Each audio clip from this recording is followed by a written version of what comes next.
오늘은 추수감사주일이죠. 2024년 한 해를 돌아보면서 하나님께서 베풀어 주신 은혜를 결산하는, 우리가 감사의 열매를 추수하는 날인 줄로 믿습니다. 우리 농사도 안 지는데 뭘 추수하나요? 라고 한다면 한번 옆 사람에게 인사하시죠. 감사의 열매를 추수합시다. 근데 제가 추수감사주일 말씀, 본문은 우리 주일학교와 함께 정해져 있기 때문에 본문을 놓고 묵상하면서 이런 생각을 했어요. 감사를 추수할 때만 해야 될까?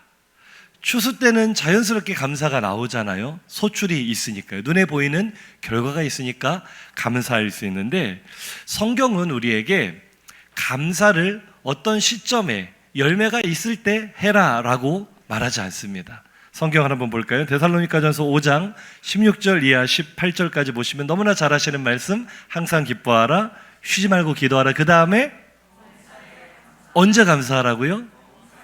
영어 성경을 보니까 in all circumstances라고 했는데, 이것은 모든 상황 속에서 감사해라 이런 뜻이에요. in everything, 모든 것에 감사해라.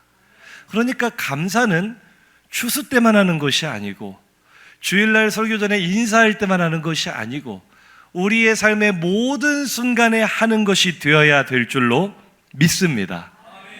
그러니까 우리가 오늘 추수감사주일에 또 특별하게 이렇게 강단도 장식하고 또 섬기시는 손길도 있고 하나님께 예물을 드리는 손길도 있잖아요. 우리가 헌금 생활도 한번 생각해 볼 필요가 있는데, 이렇게 한번 인사를 해보면 좋겠어요. 옆 사람 바라보시면서 11조는 헌금 생활이 아닙니다. 이걸 착각하시는 분들이 많은데요, 11조는 헌금 생활이 아니고 성도의 의무입니다. 아멘이십니까? 이거는 우리가 하고 안 하고를 결정할 수 있는 게 아니에요. 이것은 하나님께서 그렇게 하라고 명령하신 성도의 의무인 줄로 믿습니다. 그러니까 사실은 이 성도의 의무를 잘하지 못하는 분들이 계시다면 이건 하나님 앞에 기도해야 돼요. 하나님, 나도 하나님 앞에 하나님의 주권을 인정하는 성도가 되게 해주십시오. 억지로 인색함으로 할 것이 아니라 기도하며 하나님의 마음을 주실 때까지 준비해야 될 줄로 믿습니다. 근데 우리 성도들 대부분은 11조 생활 거의 다 잘 하시거든요. 그러니까 이제 그 다음 스텝으로 가야 돼요. 한번 인사하시죠. 우리는 수준 있는 교회입니다.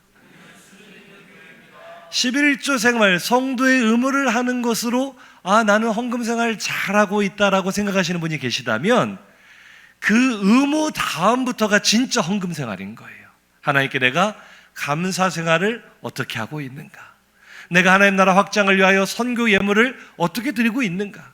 가난한 이웃을 돕기 위하여 구제 예물을 어떻게 드리고 있는가? 교회의 부채와 또 앞으로의 미래의 건축을 위해서 내가 건축 예물을 어떻게 드리고 있는가? 11조는 의무고 그 이후부터가 진짜 우리의 감사 생활, 헌금 생활인 줄로 믿습니다. 그게 업그레이드가 돼야 돼요. 업그레이드가. 왜요? 우리는 범사에 감사하는 사람들이기 때문인 줄로 믿습니다. 자, 이제 우리가 한번 물어봐야겠죠. 스스로에게, 옆에 있는 분들에게. 그럼 이렇게 질문해 보시죠.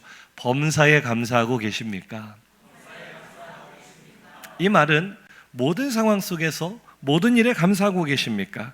자, 한번 대답해 보세요. 범사에 감사하는 것 같아요? 잘 못하시는 것 같아요? 네, 자신이 없어졌어요. 잘 못하는 것 같을 때가 많아요. 성경은 범사에 감사하라고 했는데 왜 나는 범사에 감사가 안 될까? 범사는 그만두고 추수감사주일조차도 부담스럽게 느껴지는 이유가 뭘까? 이날조차도 우리가 전심으로 마음을 다 하나님께 감사하기보다는 아이고 또 돌아왔네, 연례 행사처럼 의무감으로 내가 이 감사에 참여하고 있다면 그 이유가 무엇일까? 오늘 이것을 생각해 보려고 합니다. 먼저는 우리의 감사를 가로막고 있는 가장 큰 걸림돌이 무엇인가를 생각해 봐야 돼요. 퀴즈입니다. 감사의 반대말이 무엇일까요?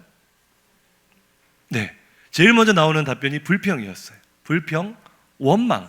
감사의 반대말, 사감 뭐예요? 사감. 감사의 반대말 원망이나 불평 아닙니까? 뭐 이렇게 말할 수 있는데요, 성경적으로 대답해 본다면 한번 따라해 보실까요? 감사의 반대말은 걱정입니다. 이게 참 원리가 있는데요, 빌립보서 4장 6절 말씀을 보시죠. 우리가 암송하는 말씀이잖아요. 아무것도 염려하지 말고 다만 모든 일에 기도와 간구로 너희 구할 것을 감사함으로 하나님께 아뢰라, 구하라. 그러니까 이 말씀의 이 구조, 원리를 한번 살펴보세요. 내가 하나님 앞에 진정으로 감사함으로 나오기 위해서는 먼저 전제가 되어야 될 일이 있다는 거예요. 뭐가 없어져야 감사로 나올 수 있다는 거예요? 걱정이 없어져야, 염려를 내려놓아야 감사할 수 있다는 거예요. 아멘이세요? 이게 성경의 원리라는 거예요. 한번 따라 하시죠. 걱정이 가까워지면 감사가 멀어지고, 감사가 가까워지면 걱정이 멀어집니다. 이 원리가 이해가 되시면 아멘. 그러니까 걱정을 내려놓는 것이 감사의 시작이다. 바꿔 말하면 내가 범사에 감사하지 못하는 이유, 나를 감사로부터 점점 멀어지게 하는 나의 나쁜 습관이 무엇이냐? 바로 걱정이라는 거죠. 조금 전 이 원리를 우리의 기도 생활에 한번 대입을 해보겠습니다. 자, 우리는 언제 기도합니까? 쉬지 말고 기도하시기를 축복합니다. 쉬지 말고 다니엘 기도에 나오시기를 축복합니다. 그런데 대부분 우리가 언제 기도해요? 걱정거리가 생기면 기도해요. 맞으면 아멘. 희한하죠? 걱정이 생기면 부르짖기 시작해요. 자, 그럼 언제 감사가 나오기 시작합니까? 걱정이 해결되면, 걱정거리가 해결되면 감사가 나오기 시작해요. 맞으시면 아멘. 이상하죠? 걱정이 가까이 다가오면요, 감사는 안 나와요. 걱정 앞에서 감사합니다 하면 정말 성숙한 신앙이에요.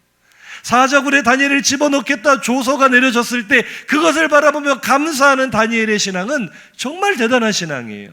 대부분 우리는 걱정거리가 다가오면 감사는 나오지 않아요. 부르짖게 되죠. 하나님 살려달라고 엎드리게 되죠. 그리고 언제 감사해요? 걱정이 내게서 멀리 떠나가면. 이제 다니엘 사자굴 들어가지 않아도 된다, 안 들어가도 괜찮아, 해결되면 그때부터 감사한다는 거죠. 오늘 이 감사와 걱정의 반비례 관계를, 상관관계를 생각하시기를, 기억하시기를 주의 이름으로 축복합니다. 그래서 우리가 진정 감사를 드리기 위해 먼저 제거할 것이 걱정이다. 이 원리를요, 예수님을 몰랐어도 옛날 사람들은 지혜롭게 이걸 깨달았던 것 같아요. 그 중앙 아메리카의 과테말라라는 나라를 아십니까? 과테말라?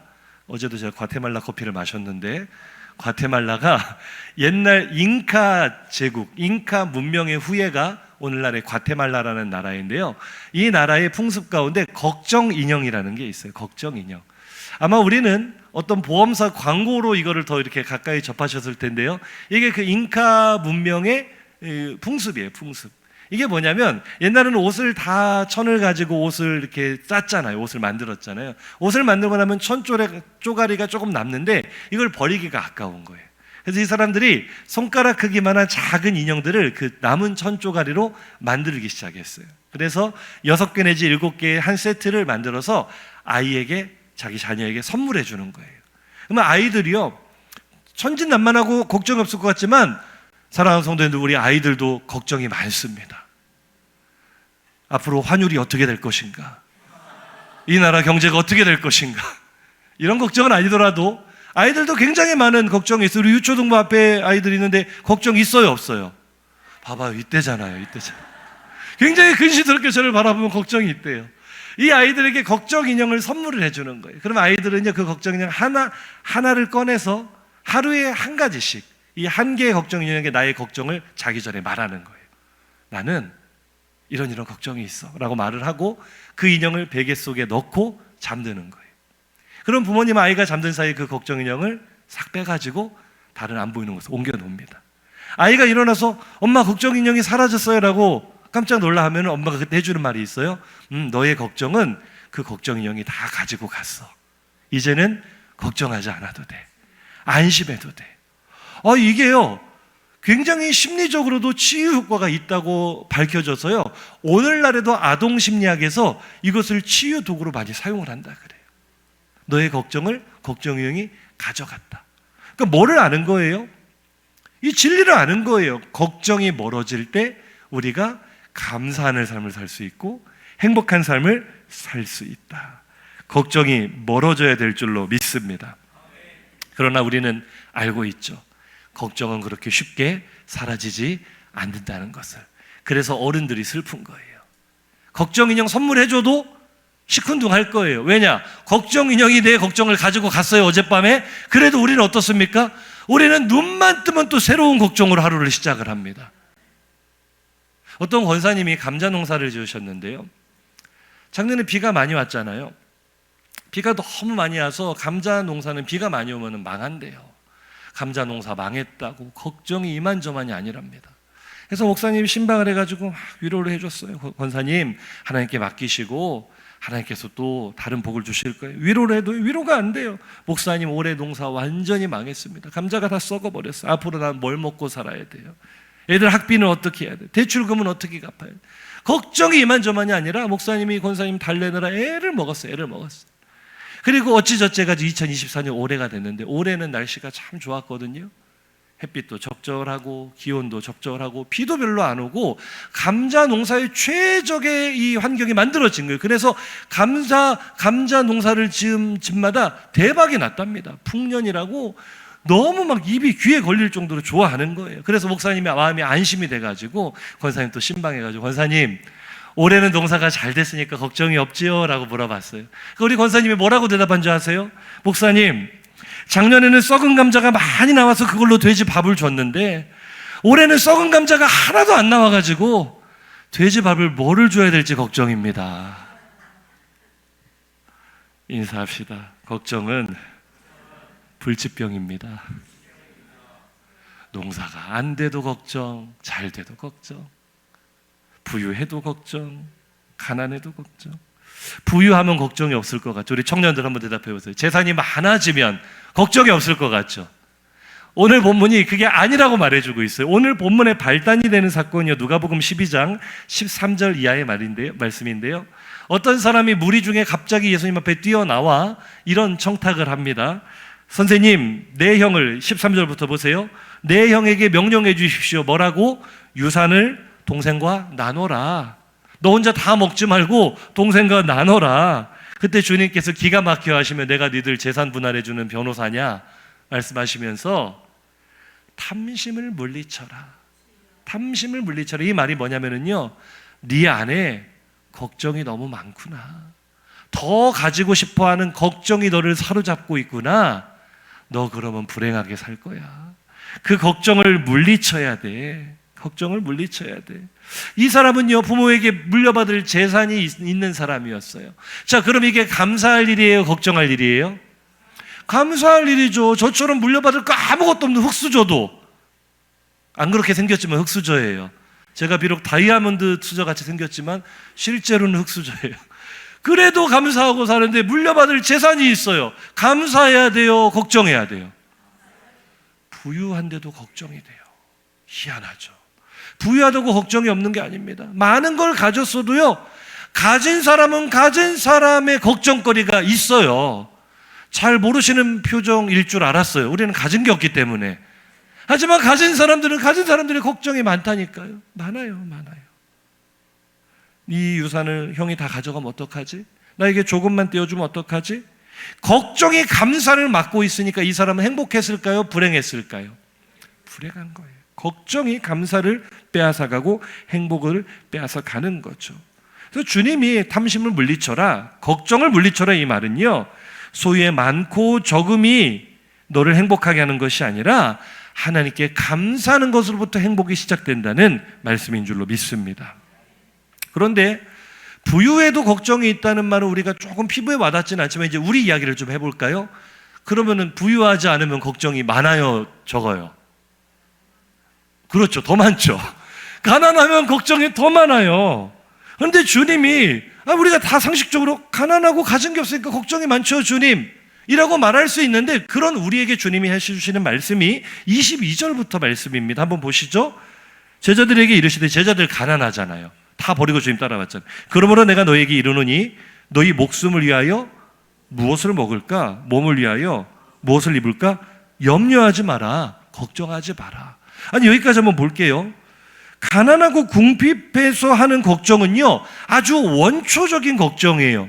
뭘 먹고 살지? 생존의 본능이라고요. 본능적인 걱정. 이 정도 걱정을 할 수 있어요, 없어요? 있잖아요. 누구나 다, 우리 청년들도 그 걱정하는 거 아니에요? 그래요, 안 그래요? 앞으로 사회에 나가서 내가 뭐 먹고 살지? 이게 원초적인 누구나 할 수 있는 걱정인데요. 주님은 그것조차도 하래요, 하지 말래요? 하지 마. 없으니까 할 수밖에 없는 걱정인데, 누구나 자연스럽게 본능적으로 할 수밖에 없는 걱정인데도 주님은 하지 마, 하지 마. 근데 그 이유가 설명이 되어 있어요. 왜 하지 말라고 해요? 네가 걱정하고 갖고자 하는 그것보다 네 목숨이 더 소중해. 네 몸이 더 소중해. 이 말이 무슨 말인지 아세요? 인생을 정말 피폐하게 하는 것은요, 결핍이 아니에요. 인생을 불안하게 하는 건 결핍이 아니라 걱정이라는 것을 기억하시기 바랍니다. 이게 성경 말씀이에요. 잠언 17장 22절 한번 읽어보세요. 시작. 마음의 즐거움은 양약이라도 심령의 근심은 뼈를 마르게 한다 합니다. 인사합시다. 살은 말라도 뼈는 마르지 맙시다. 열심히 살은 빼도 괜찮지만 뼈는 마르면 안 돼요. 뼈가 마르면 사람 죽어요. 그런데 하나님 말씀하세요. 네가 먹을 것이 없다고 뼈가 마르는 게 아니야. 입을 것이 없다고 뼈가 마르는 게 아니야. 네가 결핍된 것이 많다고 뼈가 마르는 게 아니라 그것을 걱정하면 걱정할수록 네 생명의 뼈가 마를 거야. 네 기쁨의 뼈가 마를 거야. 네 행복의 뼈가 마를 거야. 그러니까 걱정하지 말아라. 우리 주님께서 들려주신 음성에 귀 기울여 들으시기를 주의 이름으로 축복합니다. 걱정이 결핍보다 더 치명적인 독소라는 거죠. 그리고 한번 생각해 보시죠. 자, 그럼 자기 자신에게 한번 질문해 봅시다. 나에게는 원초적인 걱정부터 시작해 여러 가지 걱정들이 있는데, 그럼 스스로에게 질문해 보는 거예요. 내가 그렇게 걱정해서 나 이것도 없는데 어떡하지? 저것도 없는데 어떡하지? 돈도 없는데 어떡하지? 나는 뭐 남들이 알아주는 어떤 영향력이 없는데 어떡하지? 걱정을 한다고 해서 그 결핍이 채워져요, 안 채워져요? 안 채워지잖아요. 안 채워지잖아요. 이 심리학자이자 베스트셀러 작가인 어니 젤린스키라는 분이 있어요. 저 우크라이나 대통령 말고 또 다른 젤린스키가 있는데요. 이분이 여러 책을 썼는데, 그 모르고 사는 즐거움, 우리나라에는 잘 알려지지는 않았는데요. 모르고 사는 즐거움이라는 책에서 이분이 걱정을 구성하고 있는 구성 요소에 대해서 분석을 해봤습니다. 혼자 쓴 게 아니라 통계학적으로 여러 자료를 수집을 해서 사람들이 도대체 어떤 걱정을 가지고 살아가는가, 걱정이 어떻게 구성이 되어 있는가를 한번 분석을 해보니까 놀라운 결과를 가지고 왔습니다. 이분이 분석을 해보니까 우리가 걱정하는 모든 걱정거리의 40%, 거의 절반에 가까운 40%는요 절대로 일어나지 않을 일이랍니다. 이해가 되세요? 그러니까 예를 들면 이런 거예요. 우리 청년부의 이하늘 청년이 이런 걱정을 가지고 있는 거예요. 어느 날 갑자기 눈을 떴는데 우리 교회 모든 여자 청년들이 다 나를 좋아하면 어떡하지? 다 나에게 너무 좋다고, 우리 결혼하자고 나에게 고백을 하면 나는 도대체 이 많은 우리 여자 청년들 중에 누구를 골라서 결혼을 해야 되지? 인사하겠습니다. 그런 걱정을 왜 하세요? 일어날 가능성이 전혀 없는 쓸데없는 걱정이 40%나 된다면 할렐루야. 아니 제가 우리 하늘 청년을 비하하는 게 아니라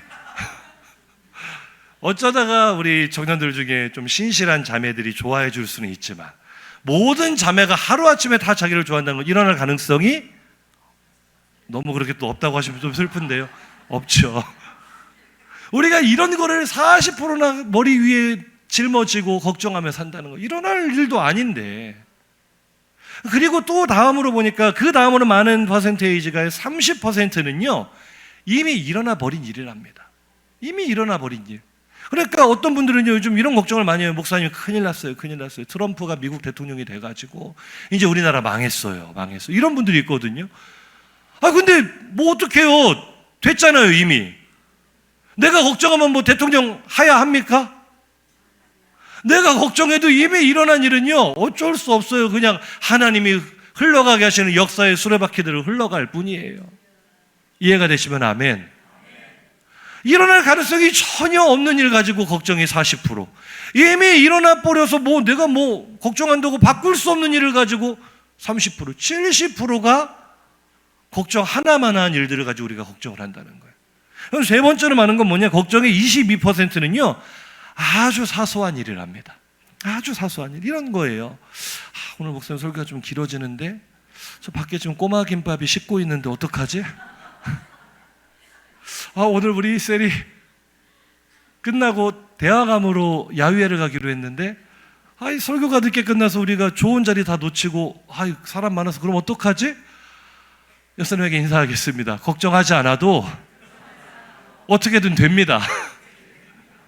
아니, 우리가요, 아주 사소한 일을 가지고 그렇게 정말 중요한 일에 집중을 못하고 걱정을 그렇게 많이 한다는 거예요. 걱정 하나마나 어떻게든 될 일이에요. 그런 거 걱정 안 해도 돼요.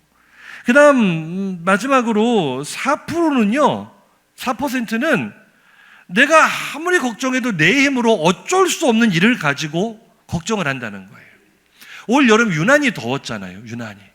그래서 현장에서 일하시는 어떤 청년이 너무 더워가지고 일하다가 팀장님에게 아이고, 지구온난화가 걱정입니다. 그랬더니 팀장님이 하는 말이 네 인생이나 걱정하라고. 나쁘죠. 그런데 사실 지구온난화 어떻게 하겠어요? 걱정은 돼요. 사실 이렇게 가다가는 정말 우리 살아 생존에 정말 이 환경 파괴로 인해서 우리가 정말 생존의 위협을 받는 게 아닌가? 누구나 걱정은 해요. 그러나 지구온난화 어떻게 할 수 있어요? 없어요? 분리수거 열심히 하시죠, 성도님들.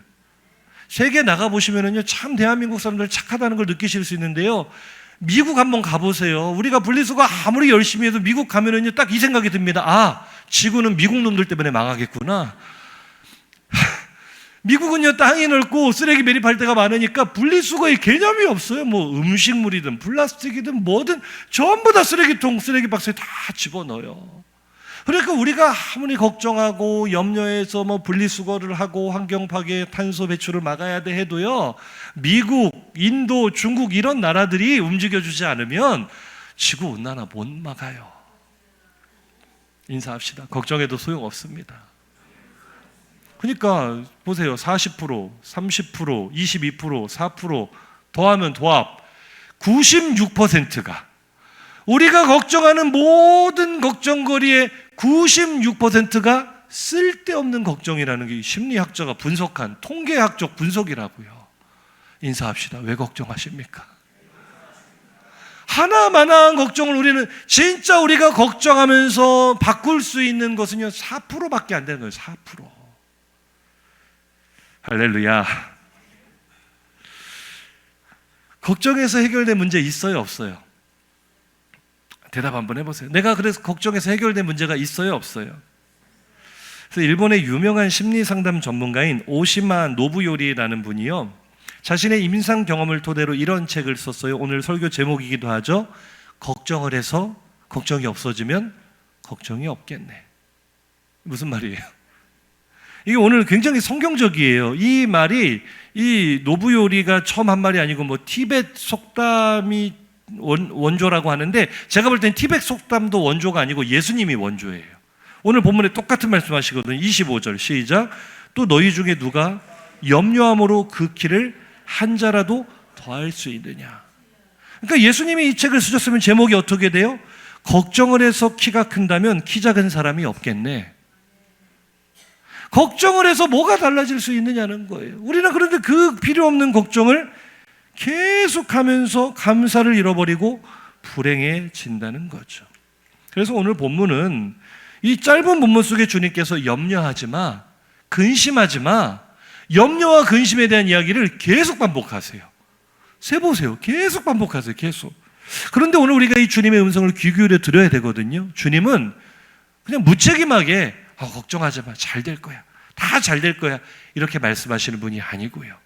그분이 걱정하지 말라 하실 때는 우리가 걱정하지 말아야 될 분명한 이유가 있는 줄로 믿습니다. 짧게 살펴볼게요. 첫 번째는요, 따라해 보실까요? 너의 삶을 책임질 테니 걱정하지 말고 감사해라. 오늘 주님의 말씀 다 그거예요. 염려하지 말아라, 걱정하지 말아라. 그 말은요, 따라해 보실까요? 걱정하지 말고 감사해라. 왜요? 첫 번째 이유가요, 네 삶을 내가 책임져 줄 거야. 우리의 가장 원초적인 걱정이 그거라고 했잖아요. 무엇을 먹고 살지? 뭐 먹고 살지? 나는 어떻게 살아야지? 그런데 이런 생존을 위한 염려와 걱정을 주님께서 하지 말라고 하십니다. 혹독한 경쟁사에서 내가 살아남을 수 있을까? 이런 걱정을 하지 말라고 하세요. 너는 그냥 감사만 하면 돼. 왜? 내가 너를 책임져 줄 거야. 24절 보세요. 뭐를 생각하랍니까? 까마귀를 생각하라. 까마귀. 이 까마귀는 심지도 않고 농사도 안 짓는다. 골방도 없고 창고도 없지만 까마귀 먹을 걱정 안 하고 살잖아. 까마귀 먹을 걱정 안 하고 살잖아. 제가 이 까마귀를 묵상을 해봤어요. 까마귀 사진 한번 보여주세요. 까마귀. 아름다우세요, 까마귀가? 우리나라에서 까마귀는 대표적인 흉조죠. 불길한 새예요, 불길한 새. 별로 사람들이 까마귀 좋아하는 사람, 집에서 까마귀 애완으로 키우시는 분 계십니까? 까마귀가요, 가까이 가보면 상당히 큽니다. 작은 새가 아니에요. 굉장히 좀 오싹할 정도로 크고, 생김새도 그렇잖아요. 새카매가지고. 이 까마귀가 우리나라에서도 흉조지만 유대인들에게도 굉장히 뭐라 할까요? 꺼려지는, 불길하고 부정하게 여기고 멀리하고 싶은 새였어요. 무엇보다 율법에서 그 새가 부정하다라고 말씀을 하시네요. 레위기 11장을 보면은 새 중에 너희가 가증히 여겨야 될 새 종류를 쭉 말씀하시는데 거기에 뭐가 나와요? 까마귀 종류가 있잖아요. 그러니까 유대인들이 생각할 때 까마귀라는 것은 귀하게 여길 가치가 없는 새였다는 거예요. 근데 주님은 그 많은 새 중에 하필이면 그 사람들의 뇌리에 가치 없는 새, 아무렇게나 함부로 여겨도 되는 새를 딱 지목하시며 까마귀 한번 생각해봐. 무슨 얘기입니까? 세상을 살다 보면 내 스스로가 까마귀처럼 여겨질 때가 있지 않으세요? 아무도 환영하지 않는 천덕꾸러기로 느껴질 때가 있지 않으세요? 아무도 나를 좋아해 주지 않아. 존중해 주는 사람이 없어. 그래서 불안감이 점점 커지고 걱정이 많아지진 않습니까? 이런 나를 누가 좋아해 줄까? 이런 나를 누가 사랑해 줄까? 이런 나를 누가 도와줄까? 이런 경험적인 두려움이 우리를 붙잡고 있지 않습니까? 그런데 오늘 주님의 말씀을 다시 한번 24절을 들어보시면 까마귀를 생각해봐라. 사람들이 좋아하지도 않고 스스로 수고하지도 않고 아무것도 하지 않는 것 같은 까마귀, 불필요해 보이는 그 까마귀조차도 하나님이 어떻게 하신다고요? 길러주신다는 거예요. 할렐루야. 사랑하는 성도님들, 만물의 주관자가 되시는 하나님께서 까마귀 같은 나를 사랑하십니다. 아니, 까마귀와는 비교도 할 수 없는 소중한 자녀로 여겨주십니다. 나를 먹여주십니다. 책임져 주십니다. 길러주십니다. 그런 찬양도 있잖아요. 주는 나를 기르시는 목자요, 나는 주님의 귀한 까마귀. 그런 찬양이 있잖아요. 주님이 나를 길러주시는 목자가 되신다. 사랑과 인사하시죠. 걱정하지 마세요. 주님이 먹여주십니다. 안 죽습니다. 우리 다니엘 기도를 통해 그 강사님들의 참 어려웠던 과거 이야기, 어떻게 저 살 수 있었을까? 어떻게 살았지? 근데 그분들은 그 위기의 순간마다 나를 기르시는 목자를 만난 거예요. 모든 것을 포기하고 내려오려는 그 밑바닥에서 나를 기르시는 목자를 만나면 걱정은 사라지고 그 주님을 향한 감사가 나오게 될 줄로 믿습니다. 감사할 때 걱정이 사라지는 줄로 믿습니다. 두 번째로는요, 우리가 왜 걱정할 필요가 없느냐? 따라하시죠. 너를 영화롭게 할 테니 걱정하지 말고 감사해라. 사람의 걱정은 끝이 없죠. 먹고 사는 문제가 해결되면 걱정이 없어지나요? 그 다음 걱정거리가 생겨요. 이제 먹고 사는 문제, 먹고 살만해져서 그럼 뭐가 걱정이에요? 이제 나도 좀 남들에게 인정받고 싶은데, 이제 나도 좀 남들에게 존경을 받고 명예를 얻고 싶은데, 남들이 좀 알아주는 삶을 살고 싶은데, 성취에 대한 이런 걱정이 생겨요. 어떻게 해야 내가 남들이 우러러보는 자리에 올라갈 수 있을까? 어떻게 해야 내가 남들이 이렇게 귀하게 여겨주는 그런 영광을 얻을 수 있을까? 그 걱정을 한단 말이죠.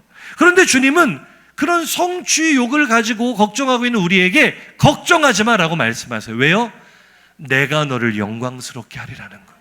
내가 너를 영화롭게 하겠다는 거예요. 오늘 27절부터 28절을 보시면 뭐를 생각해 보라고 하십니까? 백합화를 생각하여 보라. 제가 성지순례 가봤잖아요. 이스라엘 땅에는 우리가 생각하는 백합은 뭐예요? 하얗고 그 예쁜 꽃 있잖아요. 그 꽃 없어요.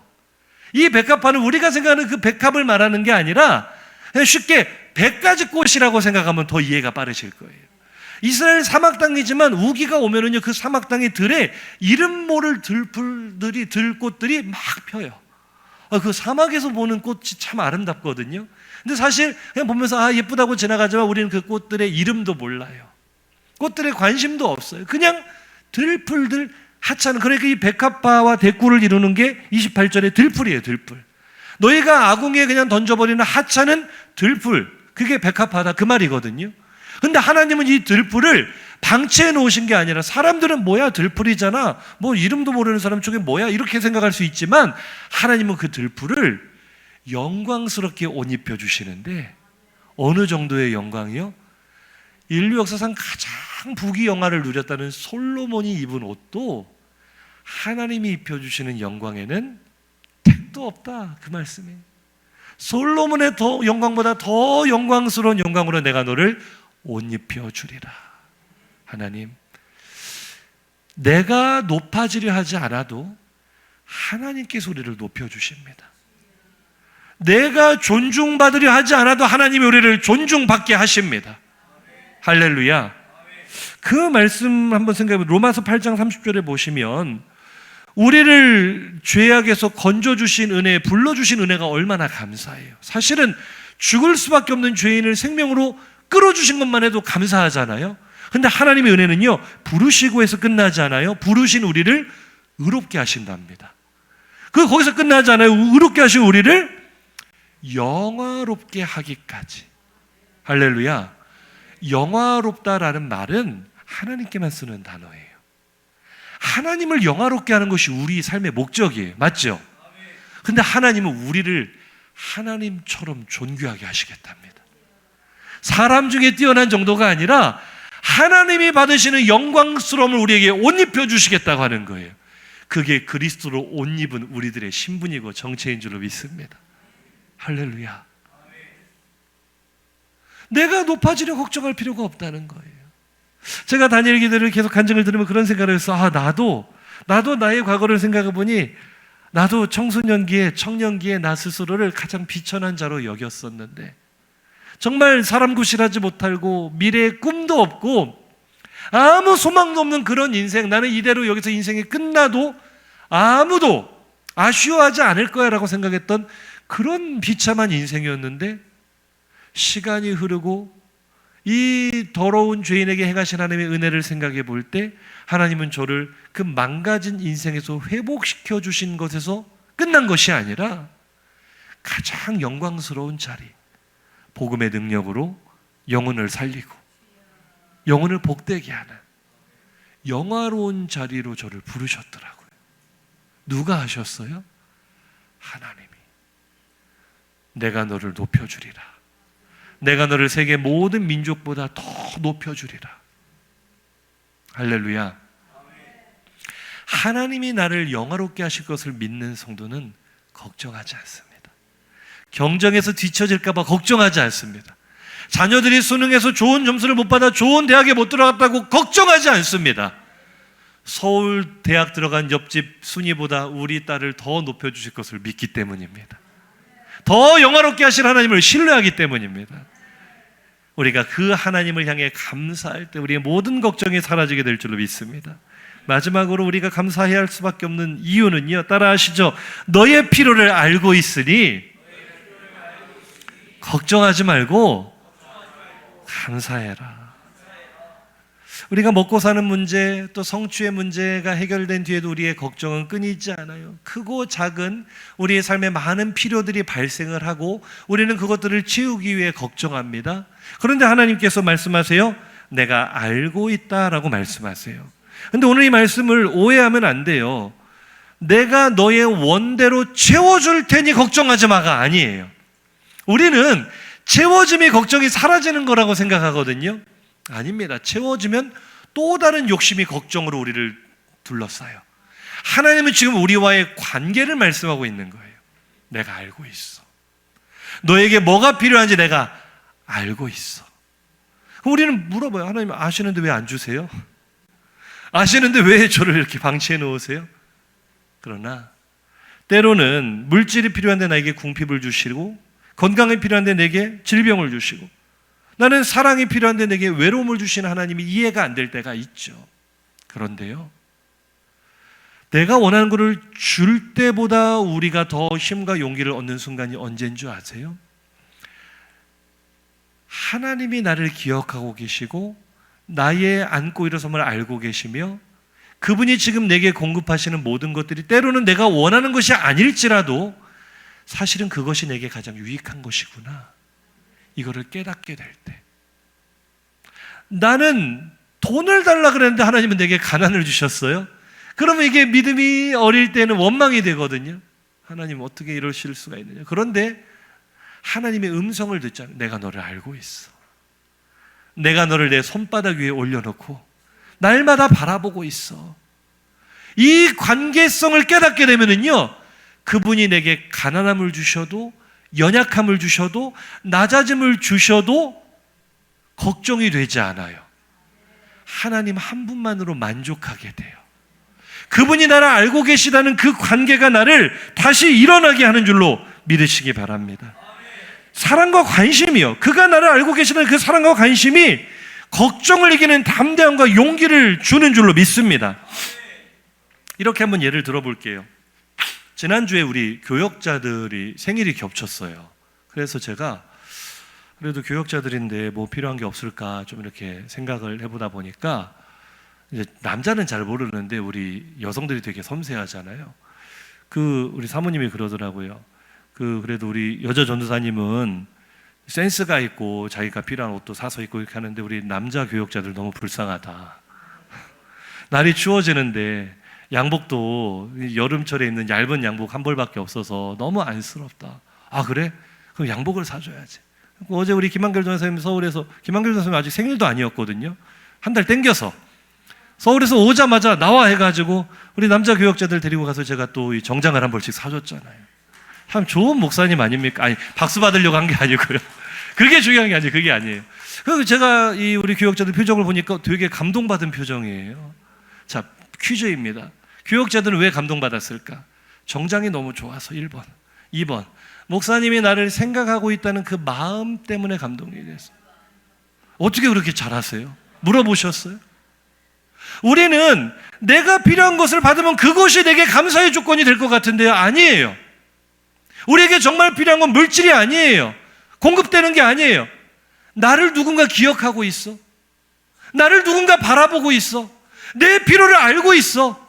그리고 정말 필요할 때 그 필요를 채워줄 거야. 그 사랑이 우리를 살게 하는 거예요. 그 사랑이 우리를 이렇게 세우는 거예요. 제가 부교역자 때요, 제가 사실 부교역자들은 담임 목사님을 되게 무서워하고 싫어하는 건 아닌데 왠지 가까이 하기엔 너무 먼 당신이라서 이렇게 도망 다니는데요, 제가 열심히 담임 목사님 도망 다니다가 어느 날 엘리베이터에서 딱 만났어요. 단둘이. 되게 분위기 참 무겁더라고요. 근데 백 목사님이 다른 말씀 안 하시고 딱 한마디 하셨거든요. 많이 힘들지? 근데 이 다 큰 어른이요, 이 등치가 산적만한데 왜 그렇게 눈물이 나요? 그 말 한마디에. 제가 그 엘리베이터 안에서 오열을 하고 통곡을 했다는 거 아닙니까? 창피하게. 많이 힘들지 말 한마디. 힘든데 아무도 몰라주는 것 같은데, 나 혼자 외로운 싸움을 하고 있는 것 같은데, 내가 너를 알고 있어. 내가 너를 사랑하고 있어. 우리 강사님들, 단일기도의 강사님들 보면 기가 막힌 일들을 겪었잖아요. 하고 그분들도 나름대로 하나님께 막 부르짖고 막 떼를 쓰고 몸부림을 칠 때 공통된 이야기가 뭐예요? 그 순간 내가 들려오는 목소리가 내가 너를 사랑한다. 내가 너를 알고 있다. 비슷한 경험을 하신 성도님들이 많은 줄로 믿습니다. 우리가 왜 걱정하지 않을 수 없어요? 걱정거리가 없기 때문이 아니라 나를 알고 계시는 하나님이 계시기 때문에 우리는 그 걱정이 아니라 하나님 감사합니다. 그 고백을 하는 순간 우리 안에 모든 걱정이 사라지게 되는 줄로 믿습니다. 말씀을 정리하겠습니다. 오늘 추수감사 주일이죠. 한 해를 결산해 보세요. 오늘 하나님 앞에 내 마음을 올려놓아 보세요. 그리고 물어보세요. 나는 내게 한 해 동안 은혜 베푸신 하나님 앞에 진정으로 마음을 다해 감사하고 있는가? 아니면 추수감사주일이기 때문에 내가 의무감으로 이 자리를 지키고 감사하는 흉내는 내고 있지만 여전히 내 마음은 여러 가지 걱정에 짓눌려 진정한 감사를 빼앗기고 있는 것은 아닌가? 내 안에 감사를 빼앗아가고 있는 걱정이 무엇인지를 발견하시기를 주의 이름으로 축복합니다. 그리고 오늘 이 말씀으로 매듭 짓고 싶어요. 베드로전서 5장 7절입니다. 시작. 너희 염려를 다 주께 맡기라. 이는 그가 너희를 돌보심이라. 너희 모든 걱정을 내려놔라. 우리는요 아멘 아멘 하는데 사실 잘 몰라요. 하나님 어떻게 하는 게 이거 염려를 맡기는 거예요? 어떻게 하는 게 걱정을 내려놓는 거예요? 그런데 오늘 우리는 답을 알았잖아. 이 말은 해석하면 이 말이에요. 감사해라. 범사에 감사해라.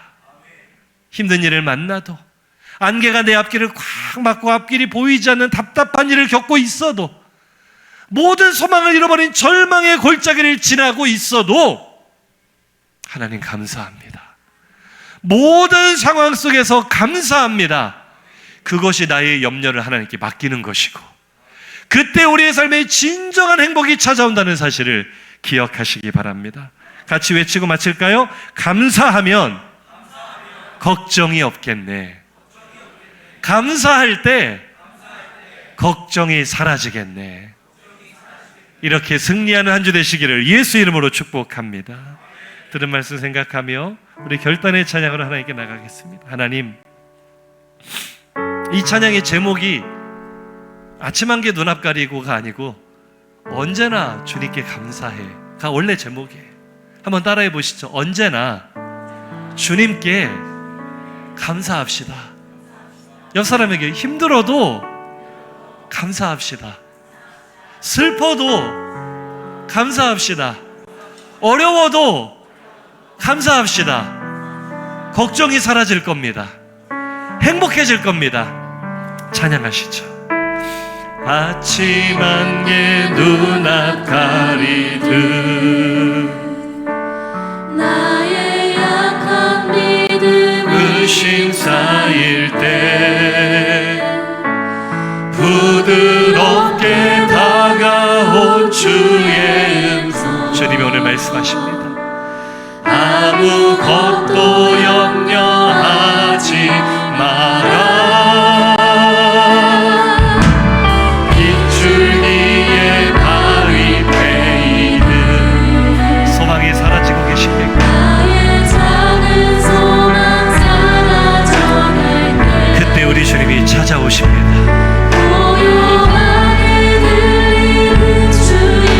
오늘 우리 모든 성도들이 이 음성 듣기를 원합니다.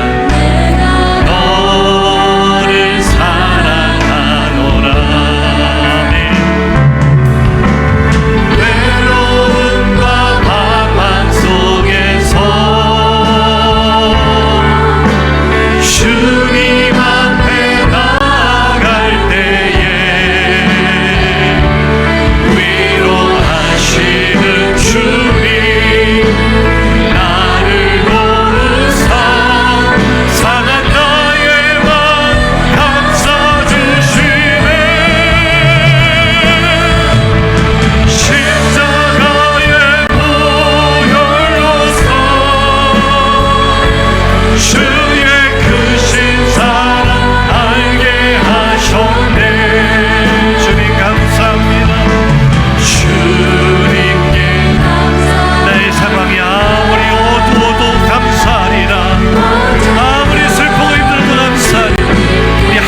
들은 말씀을 생각하며 시간 통성으로 뜨겁게 결단하며 기도하겠습니다. 하나님, 추수감사주일입니다. 한 해를 돌아보며 내가 감사의 열매를 추수해야 되는데 솔직히 하나님, 제 마음이 조금 어렵습니다. 아무 결과물이 없다고 생각이 듭니다. 제 마음이 너무 초라하고 가난합니다. 하나님께 온전히 감사하게는 내 삶을 짓누르는 걱정거리가 너무나 많습니다. 그러나 오늘 주님의 음성을 듣기 원합니다. 내가 너를 사랑한다. 내가 너를 돌보고 있다. 내가 너를 책임질게. 내가 너를 영화롭게 할게. 내가 너를 알고 있어. 너와 영원토록 동행할 거야. 주님, 그 음성을 듣고 나의 상황이 어떠하든지, 나의 현실이 어떠하든지 오늘 내 안에 하나님을 향한 감사가 터져나오기를 원하오니, 내 입술에 감사가 나올 때 나의 걱정이 사라지게 하시고, 내가 하나님께 걱정을 맡긴다는 것은, 염려를 맡긴다는 것은 감사하는 것임을 깨닫고 나의 입을 열어 하나님께 감사를 올려드리기 원합니다.